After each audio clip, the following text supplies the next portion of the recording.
This is Founders365. I'm Steven Haggerty. We are interviewing a founder every single day of 2020. And today we have Mr. Tom Noble, who did a very noble deed in stepping in at the last second. Great to be here. No worries at all. Cool. So Tom is the founder of OFS Clothing, and it doesn't stand for anything, apparently. It just formed out of other people. But Tom, please tell me what OFS Clothing is, what you do, where you do it, and why you do it. Right. So OFS Clothing is a company that creates custom sportswear. I started in the kayaking market because I used to be a big kayaker myself and still am. And I used to row as well. So there are these two markets. And I wanted to start a company coming out of, out of university. I went down the track of just finding a job. There was nothing really that entrepreneurial about me back then. I went and became an accountant. And whilst I was there, I sort of sat behind a desk up in an Oxford building and sort of just wanted a bit more out of life. So I saw these people starting companies because I was an accountant doing their accounts. And because of all the social media you see, I saw everyone going out and like doing what they wanted, all that sort of thing. And I thought, well, I don't want this to be the rest of my life, just sat behind a desk. So I want to go out and actually start something myself and create my own job and create my own life. So I decided that it was time to look into at least starting a company so I could get some freedom. So looking at the kayaking market, I sort of found my niche there. I started making rash vests. Oh, it's like show and tell. I started making rash vests. So I made this where it is. So I started making custom rash vests for teams. Nice. So this is for Southampton Jesters. And so I did it's a sport called canoe polo. It's a 5-on-5 team, and it's teamwear basically. So I made the rash vests for that. The ones that we had initially were pretty low quality. It's such a niche sport, so no one really cared. Yeah. So I put a bit of time and effort into making these things, and it all sort of went from there. And I do most of the universities for that niche sport, but the market I'm going for is rowing, like this dude here, if you haven't noticed him. So rowing's a much bigger market, and there's more products in it, and it's just more popular than canoe polo. I would love to do canoe polo, for the majority of my company, but it's just so small. It's just so niche. So I expanded to that, and then from there, sort of going into fitness and yoga soon, to be confirmed at some point.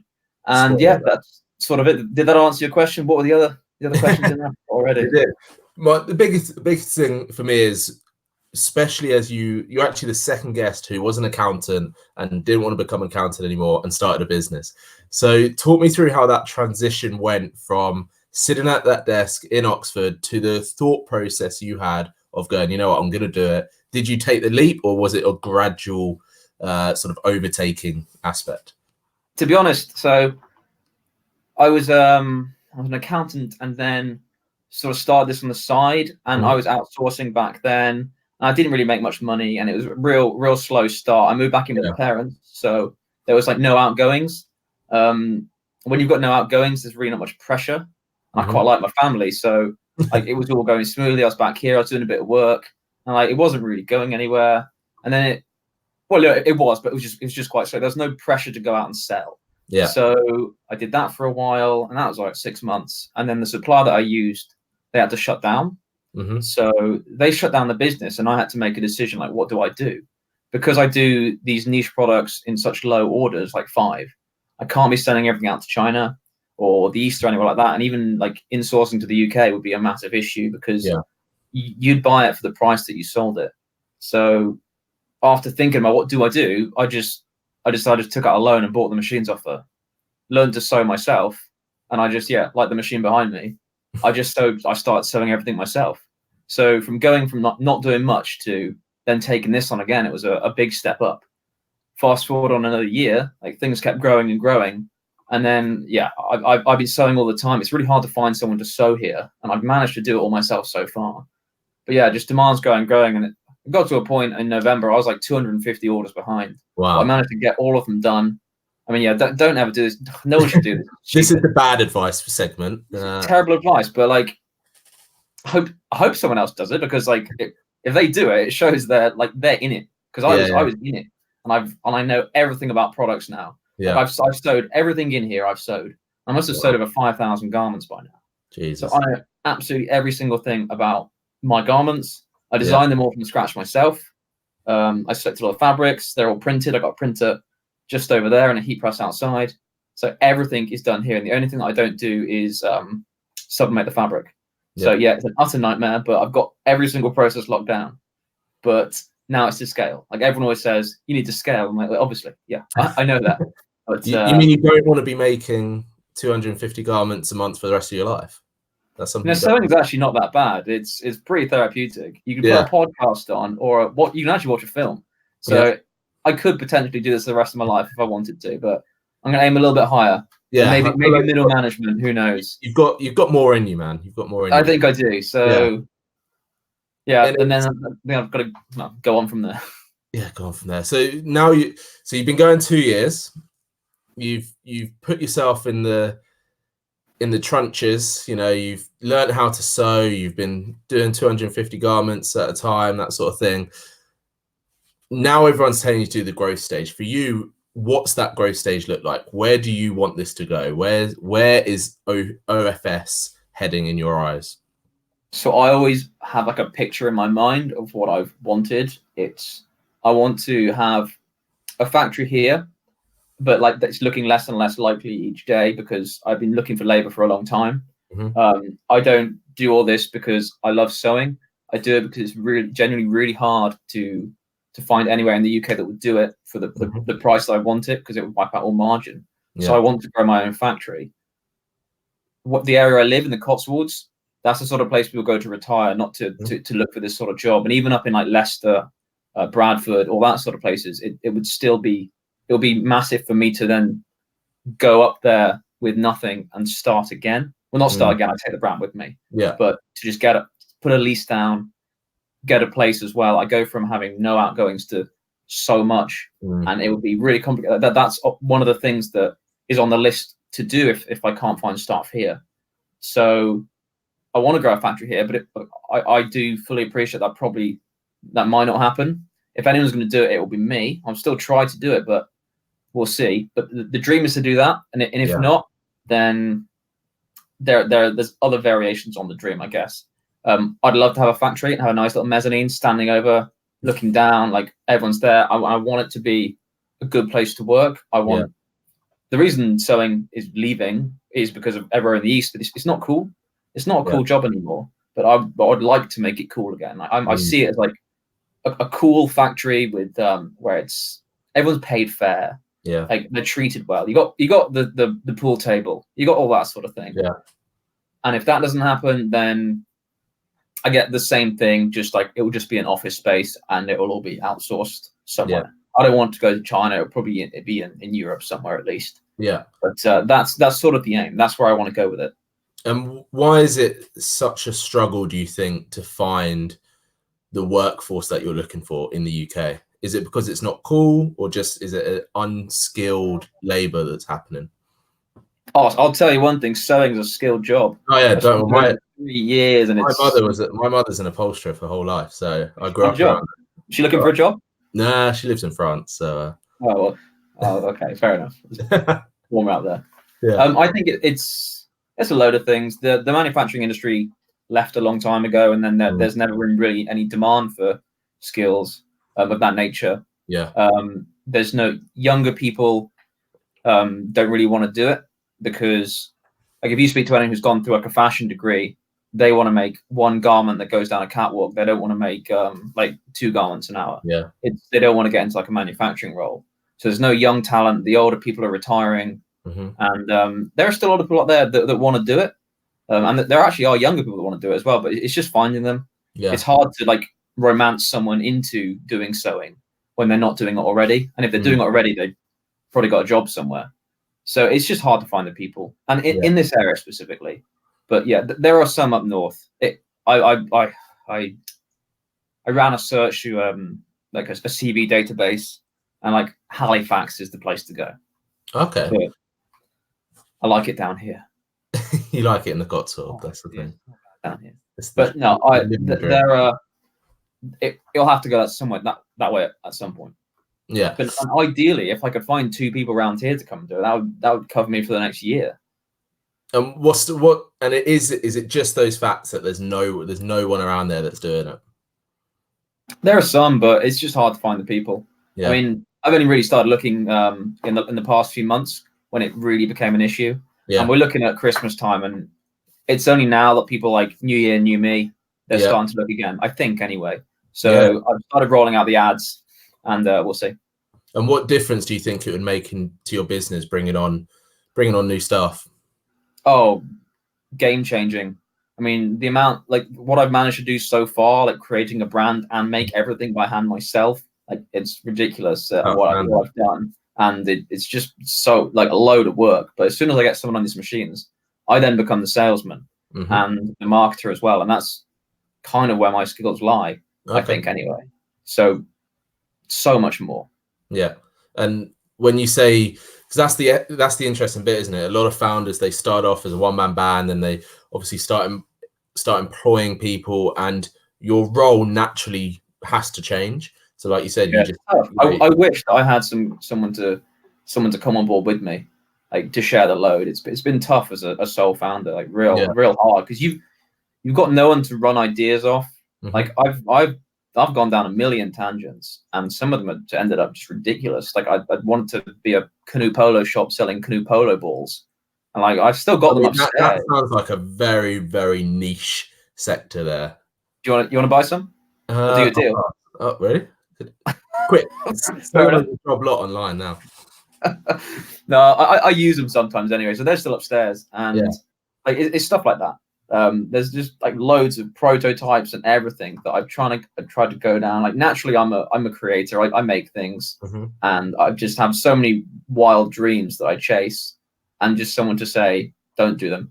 I've sort of learned now to shiny. If you have an idea, write it down. And if you still think the same way in a week or two, then it's all right, or you'll just get over it. And I usually just get over most of them. So it's taken time, but yeah, I wish I'd had a team or have a team, and it'll come with time. But it's been tough. Why didn't you go down the co-founder route, finding someone to do it with? Oh, I've always looked. I've got a few people in mind, but I've looked. Let's just say that. I've looked. Not the right fit at the moment. Yeah, not the right fit at the moment. Yeah. What do you think have been some of the, other than the staff issues and the fact that you're one-man band, you're limited by time in terms of how much you can make a day? What other hurdles have you come across in the last 2 years to get to where you are now, ready for this? Because it sounds like you're literally on that clumps of massive growth. Like you're just waiting to find that fit, and then you'll be off. I would say those two things are it really. I only really post on I used to just post on Instagram like twice a week, and that was my marketing. So I would just ramp that up. I'd go across every platform. I'm switching to pre-made products, still along the lines of like high design. Yeah. And I'm holding that back because if it does go as well as I think it will, or I still get orders in through the teams that I do, and that's growing. I still get leads in through that. It's like the whole thing's growing, but I have to hold back on the projects that I've got waiting to go because I don't want to. And like, sure, I can make it all, but I'd rather not, to be honest. It's when I was 250 behind, like that was all I did every single hour, every day. And I hated it. I can deal with like 10 a day, but when I get to that level, it was ridiculous. Yeah, so that's an interesting point, because a lot of people put their everything into what they're doing, and which is great. But when you're in that situation, when you're 250 orders deep, and you know that you're going to have to pull out the extra hours to get these done and delivered and sealed and all that kind of stuff, it's a really fine line between a lot of people at that stage will get to do the work, sure, but they suddenly fall out of love with their own business. So I did, I fell out of love with it at that stage, and that there has to be like an end vision, and it has to look as though it's attainable. Yeah. Because like when I was at that stage, I was making so much, I hated it. Like I'm happy to work 100%, but I don't want to go like 120. Yeah. Then once that happens, it's not fun anymore. And if I'm not having fun doing it, I don't really want to do it. Like How everything did I've learned so far, I could take anywhere really. I've created a brand. I can do anything in clothing product design anyway. Yeah. I could go anywhere with it, and that is also pretty dangerous because because I want to do this, but when it gets to the point where I'm like pushing myself, then I start to lose love with it. But I got over that, and now I'm back in love with it, so it's all good. So I'm really careful about pushing myself to the limit now, because I know that it's a dark place. How did you get over it? Time. I just took Christmas off. Oh, fair. I literally I didn't answer any emails or anything for a week. Yeah. The first day was hard, but then the second day was easier, and then I just read a book, and then family came around, and I live with the family, so the other family came around. They're always around. They're always around. They're always around. So I just shut off. And then I was thinking like, I should probably go back to the business. I do quite enjoy it. It's time to really step things up. So, and I took the time off. I unwound, and then, the solutions started coming. Some people say they have they get their creativity and they do more work under pressure, but you've got to be like mentally free, I think, to be more creative. Massive. So it was nice to have that, and it was just much easier to think. Yeah, because you don't want to get to that stage where you're hating it and you're getting burnout and you're dreading to come into the office every day. That's the worst scenario you can come into. So you have to allow yourself to take that time out, reassess. Not even like reassess. Sometimes it's literally just like you said, stop, put out of office on, do something else. Allow your mind to refocus, because especially with what you do, a lot of your time when you're making these things is staring down, or with a movie in the background, but staring at the same bit of kit or the same piece of cloth. So it's a very repetitive motion, isn't it? One of the biggest problems for me is like when I go from sewing to answering an email to marketing to something else, and it's those switches between everything. If you're doing one thing all day, that's great, and you can really get the ball rolling. But when you're switching around so quickly, you're not working as efficiently as possible, really. And it's just, and then you're thinking about something else, and it's a mishmash, and that is also a bit of a problem. So I've learned with it. Like it's been 2 years now, and I have my processes. I do some things at some times, and I think about them a little bit. But I just, as soon as you just get too much going on, you're too stressed, then it all starts to fall apart. So you've got to be careful with it now. And you have to create those boundaries for yourself and your business. A lot of people think when they work for themselves, hey, I can work anytime I want. But actually, if you don't have those boundaries, you end up not overworking, but again, like starting to hate what you do. But here's a question for you. Why is it so important to you to make the stuff yourself, keep it in the UK for as long as possible, when a lot of other people will probably say to you, dude, just, get it made in China, half the price, get it shipped, just focus on sales? Because this is my pride and joy. This kit here is made from the finest Italian fabrics with the finest stitching, all made completely, like I can make that personal sizing. Like everything that's gone into that, that's 2 years worth of work there. Now, if I ship that off, there's no guarantee that it would come back exactly the same. Like I've had samples. I have looked down that route quite a bit, but everything that comes back always is just not what I want. And there's also like the lead times that come into it. There's the quality I mentioned and the price. Like those are things to consider. But like there is really no reason why I can't do it here. Yeah, there's not some big barrier stopping me. The numbers work out, and they work out fine. They work out really well, in fact. So it's so doable. Sending everything overseas is giving up a little bit, because it can be done here. Like I've got everything. I've got the factory here. I just need 1 or 2 people that can sew. Yeah. So like I've basically done it already, and there's nothing really stopping me. It's just so if I were to send it all overseas, that can do what you do, basically. Yeah. Good. Simple as that, really. So there isn't. So it's not. So I was expecting an answer to be like, no, I want to keep it British. I want to keep it in the UK. But actually, that's a plus. That is a plus. I don't really market down that, but I studied sustainability for 3-4 years, and the biggest thing that pisses me off is like greenwashing and people saying like just overhyping for like sustainability and make it British and stuff. Like some people will put like buy the stuff from China, put a British logo in it, and that's made in British. Yeah, this is all made in British, but I'm not selling because it's made in British. Like it works out to be here. Yeah. Like, there's really no reason why it shouldn't be here. I'm not like overpricing it, saying it's all made in British. Yeah, it's nice it's made in British, but I'm not doing it for that reason. I'm doing it because it just makes sense to do it here. Yeah. And if the numbers stack up, why not? The numbers work. Yeah. People saying you have to charge like really high amounts to have it made here. It's not true.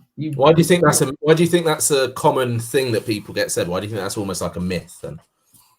Because people like to make like luxury clothing, I guess, and they charge it really highly and then say, oh, it's finally crafted in Britain. I guess. I don't really know. I don't know too many people within the clothing industry, to be honest, because everything is so self-contained. I know people in the sportswear side of things, and they're sort of similar to me, but down like luxury fashion, I don't really know too many people down that way, so I can't really say. Not up in the Cotswolds. No, actually, in the Cotswolds is probably the best place for it, but I don't really know any around here. It's super interesting. So for OFS, on this brink of growth, what else is going to come up for you in 2020? You mentioned that you want to expand on some product lines. What else is happening in terms of your plan at the moment?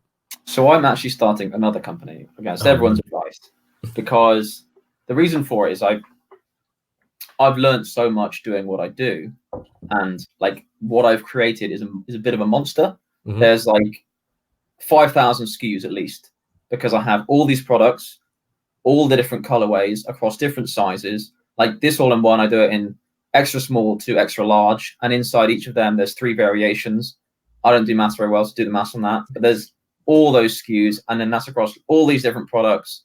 For like one club I'll do 6 products, and then I do 50 clubs, so it's just insane. There's so much.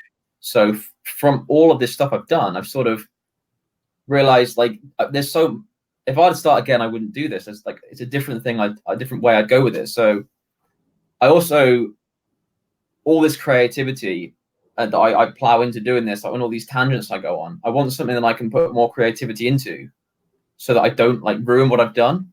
So I've got this new project that I'm starting, which I'm also documenting on LinkedIn and Instagram, because it'd be nice to grow a following, because as I'm sure you know, it does help with a lot. So I've started this side project as well, documenting that on LinkedIn, seeing where it goes. And that is doing big sized art prints. Okay. So like big scale. And more show and tell here. I'm glad you asked, because I've got one right here. So wow, that's awesome. For anyone listening, it's a landscape. Oh yeah, I forgot. We have to do like audio description as well. It's a big landscape. That's a Bryce Canyon in America. So sort of big prints like that. I'm doing a bit of work already for some companies. So it's I haven't even got a name or a logo, but I've already got a few people I'm doing some stuff for. Because I'm taking all the stuff, all the marketing knowledge that I've amassed over the years, putting it all into that, doing it like as streamlined as possible, just to see what comes of it, really. Yeah. And I don't spend much time on it at all, because like I do have this stuff to make. But that's what I do in my spare time. And that's another thing I've got going on. So 2 things at the moment. Side hustle. Your side hustle. It's a side hustle. Of your main hustle. A side hustle and main hustle. So it's kind of the creativity, because I put all my a lot of thinking into the new print project, and that sort of, when I come back to OFS, I think, right, these are the processes, nothing new, do what I've been doing. How can we make this more efficient, instead of we need to change everything, this way is better, let's do that. Yeah, it's really been helping for that, actually. So it's almost like it gets you systemizing better. So when you bring on these new staff, it's more streamlined. You're saving money, you're saving time, you're discovering new things on perhaps your side hustle, which you can bring into your main business. I don't even want to say main business, because both have such great potential. So it's like a disservice if we push one above the other. But what's really interesting is the fact that the reason you started the second one is to get that creative energy, like you said, to not scratch an itch, if anything. Yeah. just as but an not, outlet. but also not to ruin your main one. No, I've come so far with this one, and I Yeah. love it. So I don't want each to take away from each other. And the prints actually use the same equipment, so it was a match made in heaven. Yeah. What do you think has been some of the biggest lessons for you over the past 2 years that you reflective back you wish you could have done, or you wish you could have done better?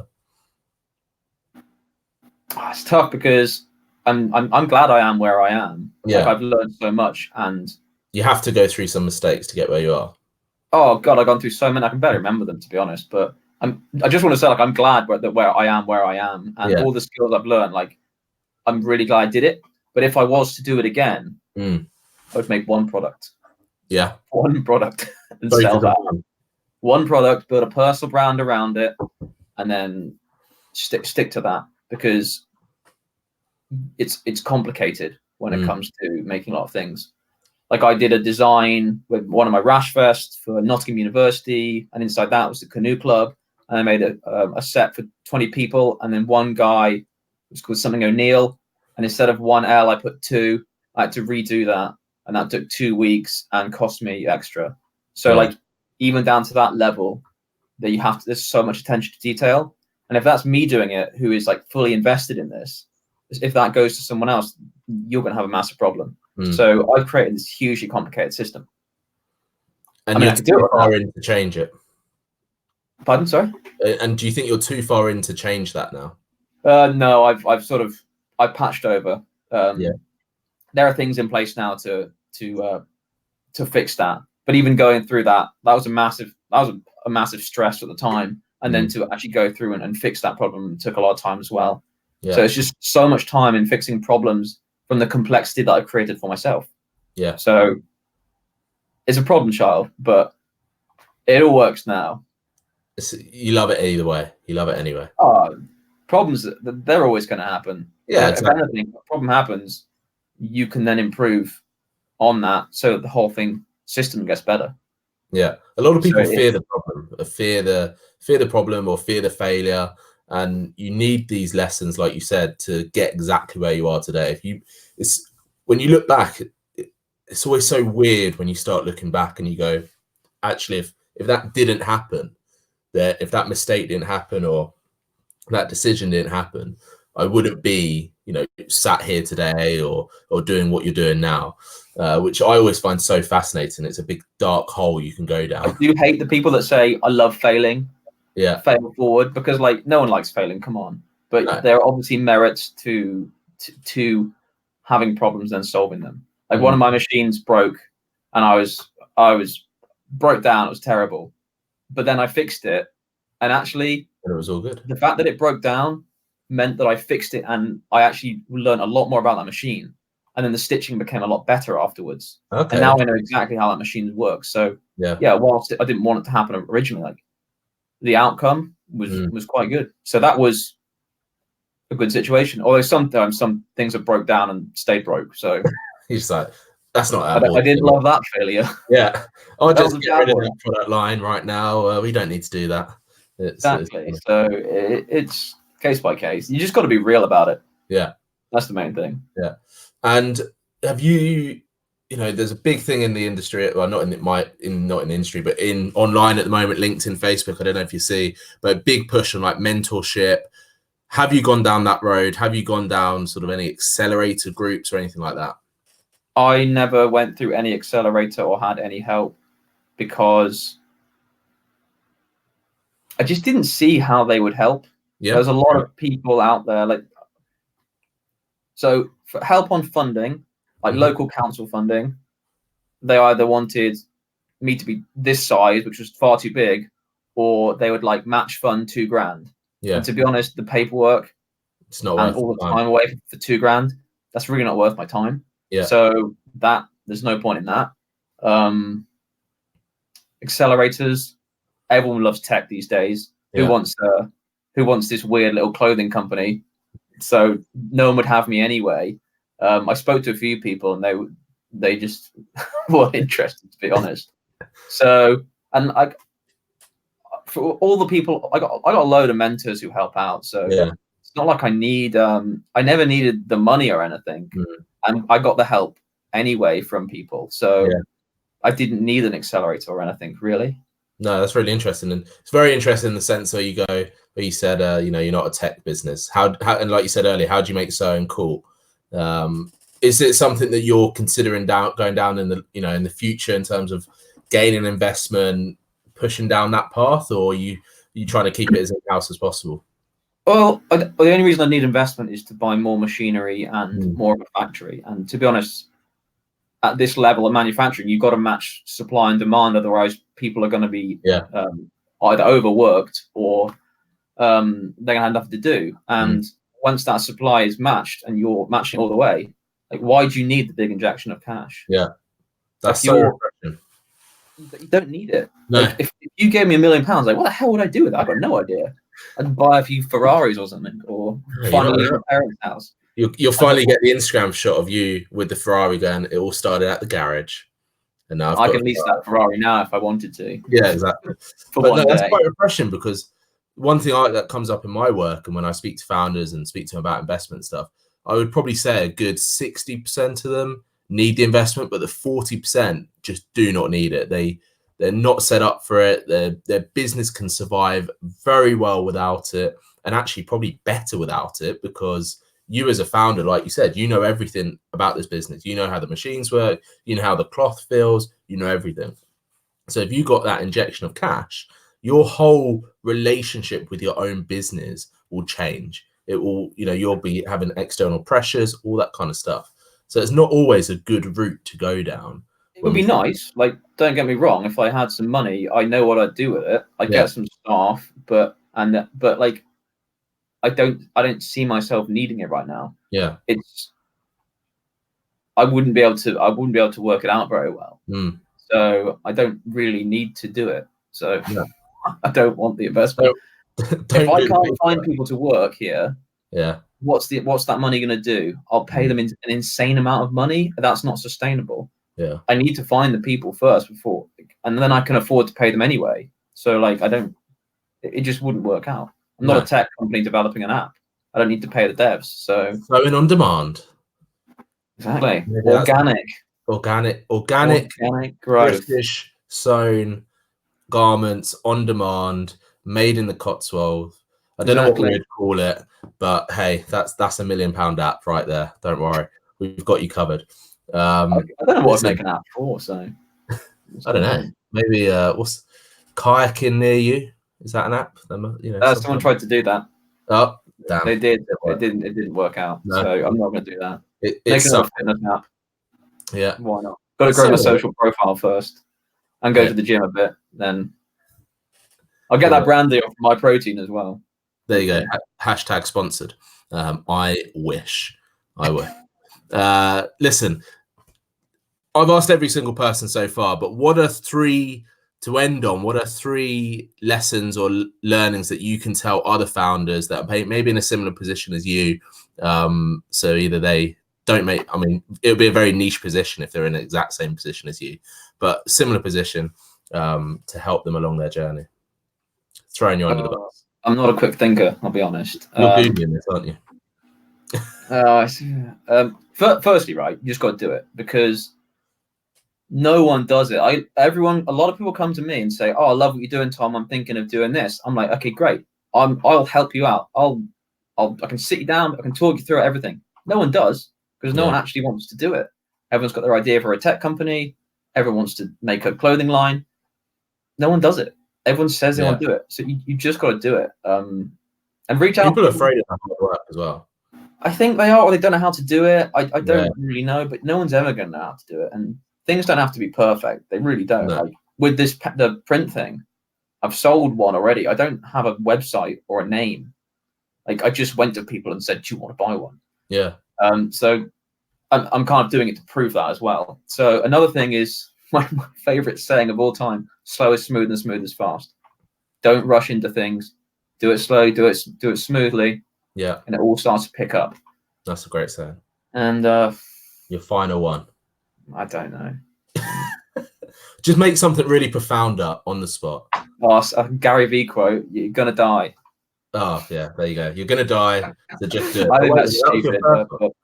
No, dude. How long we got? Because I want to ask you some questions. Oh yeah, go on then. Ask me some questions. What about this Founders365 thing? Yeah, go. What's your aim with this? Good question, my friend. So this all stemmed from, I wanted to do a podcast for a long time. Because it's very ambitious. Because like it is for one person a day, that's hard. It is that's real hard. A few people have called me crazy, and a few people have just been like, "Nah, it's not going to work," which is nice. It's external motivation for me. But for I me, really like it when people say I can't do stuff. Yeah, me too. I really do. Oh, actually, I probably can do it, and there's no real reason. You know, I only need to find 366 people to speak to in 1 year. So with founders though, it's hard. I've got a so I run you know a lot. I run a network, a founders network. I run, you know, all my clients are founders, so I'm in a position which I've set myself up for greater success than if it was like Joe Blogs, anyone. But one of the reasons I started it was because I wanted to start a podcast for ages. Like last year, I wanted to start one called the Founders Podcast, but I just couldn't get aligned with anything I wanted to put out there as value, right? I knew podcast was a great way to just speak to people and get your name out there. Obviously, it's a great marketing tool. But when I thought up the Founders Podcast, I was just hitting my head against the wall in terms of something I would be proud of to put out there and consistently do as well. Because I also didn't want something that I do like 6 episodes and then I never do it again. Because again, it's like, what's the point in that? So in December, I decided that this year for me, one of my New Year's resolutions, even though some people say you shouldn't do them, whatever, I wanted 2020 to be like a big thing for me to like develop better habits, like create habits for myself. So one of the things I wanted to do was interview someone every single day in 2020, because one, it's going to force me to get into like habit creation mode. It's going to keep me externally accountable, because like if I look on my calendar now, I've got pretty much every single day booked out for the next 6 weeks with interviews. Oh, so wow, yeah. So you really planned it? Yeah. So well, cool. I came up with the idea and launched it probably within 10 days. And that's me putting it out there going, hey guys, I'm doing this. And then I have a couple of threads on Facebook with about 200 people that want to be on, but I'm just screening them a little bit because I don't want the same person on every single podcast, right? You don't want the guy who's just doing an ICO with his cryptos, or a micro-influencer platform. Some of those are pretty interesting, but if I had those every day, you know, come on, be a bit boring. So that's one of the reasons I wanted to start this. And I found a lot of other podcasts. Look, I'm a big fan of podcasts, and a lot of them are really fantastic, but a lot of them were really homing down on, you know, marketing area and like marketing sector. And everyone was just getting to that stage where they're saying the same thing, and every podcast is like the same conversation. So this is another great way to just be like, look, every conversation is going to be different. We all, like, every founder has very similar experiences. You know, they start at some point, there's a catalyst that makes them start a business. They've gone through ups and downs, all that kind of stuff. But the context within each other's story is completely different. Like your story and the person yesterday's story, completely different. The person tomorrow is completely different as well. So it's a really good insight for people listening and watching to get a massive overview of what it takes to be a founder, to go through investment rounds, to sell a business, all these other aspects. And I enjoy it, right? So my first one, become a really good interviewer by the end of it. Yeah, exactly, sure. Right. My first one, I was so nervous, and I don't normally get nervous with cameras, or I've spoken on stages before, that kind of stuff. But I was so nervous because I think it was like pulling the trigger on my own goal. It's like, okay, I'm doing this. It has to happen. It has to work. But I'm like you. If someone says it's not going to work, dude, I'm going to make it. I'm going to make it work. That's why I had to come on, because I didn't want you to fail on day 6. So if anyone doesn't know, Tom stood up last minute because the person that was meant to be on was sick, and like completely understandable. She lost her voice, couldn't speak. I'm not going to make her do a podcast. That'd be awful. But I put a call out there, and Tom was like, I'll do it. I'll stand up. And he was the knight in shining armor. But yeah, no, I don't know Steven at all. I've just seen him around the edges of LinkedIn, and I've seen this series. And I said to myself, one day, I might message and say I can do it towards the end. But he said he needed someone, and I didn't see anyone reply, so I just did it. Got to help out, because people. It's like what I said earlier. You just got to do it, and you're doing it. So fair play, and I want to help you. No, I really appreciate that, and I think I'm going to make it. I don't see any reason why not. There's maybe a couple that might have to be like pre-recorded or something if I'm flying or anything like that. But other than that, I'll do it. But no, you can pre-record quite a lot of them, to be honest. Yeah, I thought about that, but I quite like the pressure of being like, no, it has to be live. Can't you just record it and then just put the recording live? Yeah, you could. I've done kind that of live. I used to do that with a couple of my Facebook lives, but you still have to be on your computer, checking it, ending it, starting it. So if you're doing all that and you're sat there watching it, you might as well just do it live, If it works out, you're the expert. I'm just a simple seamstress. What do I know? You're sewing my episodes together, though. Absolutely. Any other questions for me, Tom? I like the questions on me. No. I wish I'd written some down. No, I don't. You can. I'll create like a text-in service, and you can just text in some questions on a later date. That'd be fun. That would be really good. Where is this going out live on, by the way? So Facebook. So my Facebook page, my Facebook group, the Founders365 Facebook page, YouTube, Twitch, because look, I'm a modern man, and that's it. And then when I've applied for LinkedIn Live again, so when I go get approved for that, it will go straight to. Oh, you got to apply. Yeah, you got to apply. It's but if you're constantly putting video out there, you're more likely to get applied. So I've like upped my video. Basically, half my content is video now, just so I try and get applied. But no, it's good. Listen, thank you so much, Tom. I really appreciate you coming on. Lastly, how can people connect with you? Because LinkedIn, I'm active on LinkedIn, Instagram at TomNoble1992. That's where I'm sort of documenting what I'm doing with this print business. Yeah, and I'm kind of showing everything I'm doing, except the financials, just to show that it's possible, basically. Yeah. Just show that. I mean, I started this 2 days before New Year. I was going to start on New Year, but like I was really excited and just started doing it. So I started 2 days before New Year, and just going through the process of making the website at the moment, talking about brand guidelines and how you create a brand, and just the things that I've learned whilst doing it. And it's not hard. This stuff really isn't hard. You can learn it all yourself, and it's just easy to do it. I'm just documenting that, or trying to, and keeping myself accountable. That's what I'm doing on Instagram, to keep myself accountable. Yeah, just so I don't look stupid. It's huge. It's and now I'm going to follow you on Instagram after this. So one follower, that's it. That's all I needed. That's the reason I'm here. One more follower every day. That's it. Absolutely. By the end of the year, you'll get 365 followers. That's the goal. I want 360 actually. So damn it, 5 more and then you're done for you. You can retire for the year for 2020. I need 4 and I'm done. Yeah, absolutely. Yeah. Right, Tom. Thank you so much for coming on. This is. Do you want me to make you a print? Yeah, why not? Oh, you put it right there behind. We'll talk about it some other time. Yeah, we'll talk about it in a minute. But thanks so much for coming on. This has been Founders365, episode 6 with Tom Noble. Thank you very much.